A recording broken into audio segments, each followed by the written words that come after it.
Hello, good morning everyone, my dear student. Today we will study prehistory and history, and this is the lecture for SST class 6. And we study prehistory and history. If you have not see the previous lecture, uh, open your WhatsApp and get the previous videos and watch it, and after it you can watch this new video. Prehistory and history. Prehistory is quite a matter of conjecture because not much of such evidence is available which can point to the specific occurrences, as there is no written record about early man. We have inferred from sources or clues that we have got in the form of tools, weapon, pots, jewelry, coin, carving in cave, etc. Still, we cannot tell with surety that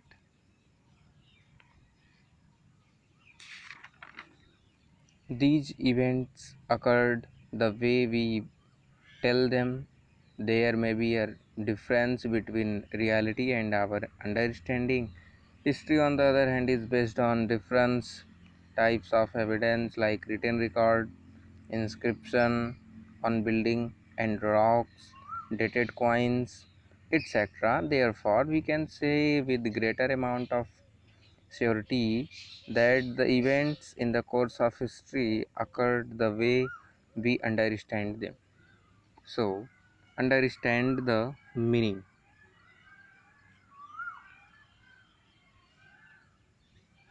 Prehistory and history.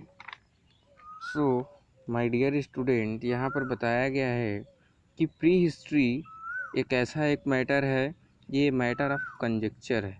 Conjecture का मतलब कि आप यहाँ पर इस matter को आप केवल अनुमान लगा सकते हैं, क्योंकि प्री हिस्ट्री का कोई भी उस समय में न्यूज़पेपर नहीं हुआ करते थे, न तो कोई टेलीविज़न हुआ करता था, न रेडियो हुआ करता था। तो हम जो कुछ भी समझ सकते हैं वो हम केवल जो चीज़ें उस टाइम में जो भी एविडेंस अवेलेबल था, जैसा कि यहाँ पर बताया गया है, किस तरह के टूल यूज करते थे वो लोग, वेपन किस तरह की यूज करते थे, ज्वेलरी कैसी होती थी, कॉइन कैसे होते थे, कार्विंग कैसे होते थे, इन सभी चीज़ों के माध्यम से हम क्या कर सकते हैं, उस टाइम की हिस्ट्री को समझ सकते हैं।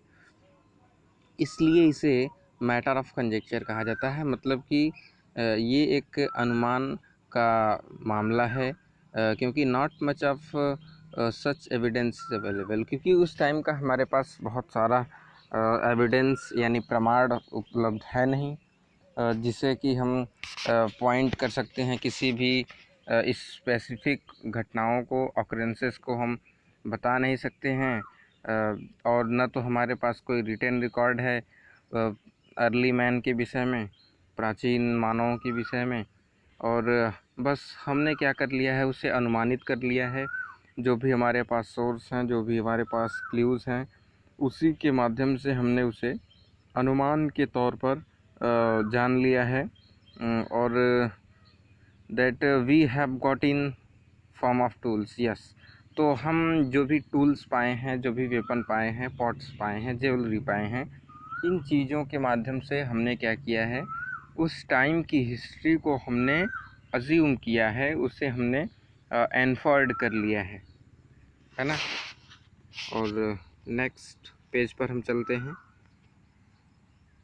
Yes, these events occurred the way we tell them. और कह रहा है कि इन्हीं घटनाओं को, ये जो भी घटनाएं घटित हुई हैं उस समय में घटित हुई थी, और हम आपको बताते हैं।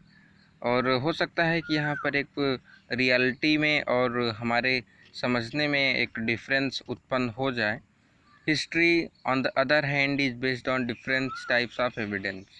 और एक तरह से ये कहा जाए तो हिस्ट्री जो है वो अगर तरह तरह के एविडेंस मिलते गए तो उस पर भी बेस्ड होता है कि किस तरह का एविडेंस कब मिलता है। लाइक रिटन रिकॉर्ड मिल गया, इंस्क्रिप्शन मिल गया बिल्डिंग पर या कहीं रॉक पर। इंस्क्रिप्शन आप समझते होंगे, इंस्क्रिप्शन क्या होता है। इंस्क्रिप्शन देखिए डियर स्टूडेंट, जब किसी भी पत्थरों पर या किसी भी रॉक पर या किसी बिल्डिंग पर जब किसी कुछ लिख दिया जाता है उस पर, उसी को हम इंस्क्रिप्शन बोलते हैं। इंस्क्रिप्शन का मतलब होता है कि जब बिल्डिंग पर या रॉक पर कोई लेख लिखा हो तो उसी को इंस्क्रिप्शन बोलते हैं। तो कोई डेटेड कॉइन्स है वो मिल गया तो हमारे अंदर तरह तरह की भावनाएं आने लगती हैं। देयरफॉर वी कैन, हम ये कह सकते हैं कि बहुत बहुत ज़्यादा श्योरिटी के साथ कह सकते हैं कि जो इवेंट उस टाइम में हुई थी उसे हम समझ सकते हैं, उसे हम जान सकते हैं, वी अंडरस्टैंड और हम उन्हें समझ सकते हैं। तो यहाँ पर जस्ट थिंक, आपको थोड़ा सा सोचना है। एक क्वेश्चन मैं आपसे पूछता हूँ इन बिटवीन द क्लास कि what is a part of history for which there is no written record called. मतलब वह हिस्ट्री का पार्ट कौन सा है जिसके लिए कोई भी रिटन रिकॉर्ड हमारे पास नहीं है, उस हिस्ट्री को हम क्या कहते हैं। आपको इस क्वेश्चन का आंसर देना है। अब हम चलते हैं BC एंड AD वाले टॉपिक पर। देखिए, another way of describing history is by mentioning the years bye BC and AD। BC stands for before Christ and AD stands for Anno Domini. So the year of our Lord, birth of Jesus Christ, year 0, divides the time frame events that occurred before or after this year. The events that occurred before these years are termed as BC, and those that occurred after this year are termed as AD. Thus 1980 BC refers to the year that took place 1980 years before the year of our Lord, while 1980 AD refers to the years that occurred 1980 years after the year of our Lord. So understand the meaning. Another way of describing history is by mentioning the years by BC and AD. So मेरे dear student, आप सभी लोग जानते हैं इस book में जब आप पढ़ेंगे एंशिएंट हिस्ट्री को तो आप उसमें पाएंगे कि इसमें जो कुछ भी डेटा दिया रहता है तो हमारे पास कोई प्रॉपर एविडेंस या कोई रिटन रिकॉर्ड तो है नहीं। तो उसके आधार पर हम क्या करते हैं, उसमें BC में या AD में हम उसे पढ़ते हैं। तो अगर इस एंशिएंट हिस्ट्री ज़्यादातर आपको BC में ही मिलेगा और कुछ थोड़ा बहुत AD में मिलेगा। तो BC क्या है और AD क्या है इसे हम समझने की कोशिश करते हैं, क्योंकि आप जब कोई भी हिस्ट्री पढ़ते हैं तो उसमें आपको BC और AD लिखा हुआ मिलता है। आप BC और AD का मतलब समझ ही नहीं पाते हैं। तो देखते हैं BC और AD क्या है। BC का जो फुल फॉर्म है या पूरा नाम है इसका बिफोर क्राइस्ट है, और AD का मतलब होता है एनो डोमिनी। तो ये बिफोर क्राइस्ट क्या है और ये एनो डोमिनी क्या है, इसे थोड़ा सा हम समझने की कोशिश करते हैं। The year of our lord. देखिए, हम सभी लोग इंडियन हैं, लेकिन ये जो टाइम फ्रेम यहाँ पर बताया जा रहा है वो क्रिश्चियन टाइम फ्रेम है। तो क्रिश्चियन के जो भी गॉड होते हैं यानी क्रिसमस होते हैं, तो यहाँ पर बताया गया है कि ईयर ऑफ आवर लॉर्ड, यानी जो उनके भगवान हैं, क्रिश्चियन के गॉड होते हैं क्रिसमस भगवान, तो उनका मानना है कि बर्थ ऑफ जीसस क्राइस्ट, यानी कि वो टाइम जबकि ईसा मसीह का जन्म हो गया, ईसा मसीह के जन्म के बाद वाला जो टाइम है उसे लोग AD बोलते हैं। लेकिन जब ईसा मसीह का जन्म नहीं हुआ था, मतलब उनके भगवान का जन्म नहीं हुआ था, उसके पहले का जो टाइम है उसे लोग BC बोलते हैं। उसी को हम लोग BC पढ़ते हैं। और जब ईसा मसीह का जन्म हो गया, यानी जीसस क्राइस्ट का जब बर्थ हो गया, उसके बाद का जो टाइम फ्रेम है उसे हम AD में पढ़ते हैं। तो देखिए, divides the time frame event that occurred before or after this year, the event that occurred before this year are termed as BC। तो भाई अब उनके भगवान के जन्म के पहले जो टाइम फ्रेम है उसी को BC में टर्म किया गया है, उनके जन्म के बाद का जो टाइम फ्रेम है उसे AD में टर्म किया गया है।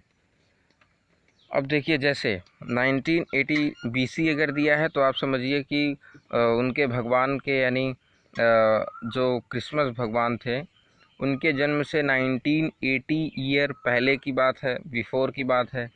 लेकिन अगर 1980 AD दिया है तो आप समझिए कि उनके भगवान के जन्म के 1980 ईयर आफ्टर की बात है, मतलब उनके भगवान के जन्म के 1980 ईयर बाद की बात है, कोई भी घटनाएं हैं, है ना। तो इस तरह से आप इसे समझने की कोशिश करिए। देखिए मैं आपको एक इन्फॉर्मेशन बिट बताता हूँ। At present the term CE यानी कॉमन एरा, BCE यानी before common era are used in place of AD and BC। तो AD को हम CE भी बोल सकते हैं, लिखा रहता है, और BC को BCE भी बोला जा सकता है। इफ़ यू ऐड सिरका विद एनी डेट, अगर किसी भी डेट के बाद सिरका लिख दिया जाता है, इसका मतलब ये है कि a date is an approximate date, मतलब वो कोई फिक्स डेट नहीं है, वो एक अप्रॉक्सीमेट डेट है, मतलब एक अनुमानित डेट है। हमारे पास उस डेट का कोई एग्जैक्ट एविडेंस नहीं है, एंड इज़ नॉट एग्जैक्ट, वो कोई एग्जैक्ट डेट नहीं है। आप समझ जाइए कि वो एक अनुमानित डेट है। सो डियर स्टूडेंट, मैंने आपको जितना भी अब तक पढ़ाया है इस वीडियो में, इसे आप अच्छी तरह से इसे पढ़िए, इसे समझिए। अगर कोई डाउट्स होते हैं तो आप मेरे व्हाट्सएप पे अपने प्रॉब्लम को व्हाट्सएप कर सकते हैं, मुझे आप प्रॉब्लम व्हाट्सएप कर सकते हैं, या आप मुझे मेरे नंबर पर कॉल भी कर सकते हैं। So this is the end of video, and watch it and enjoy it.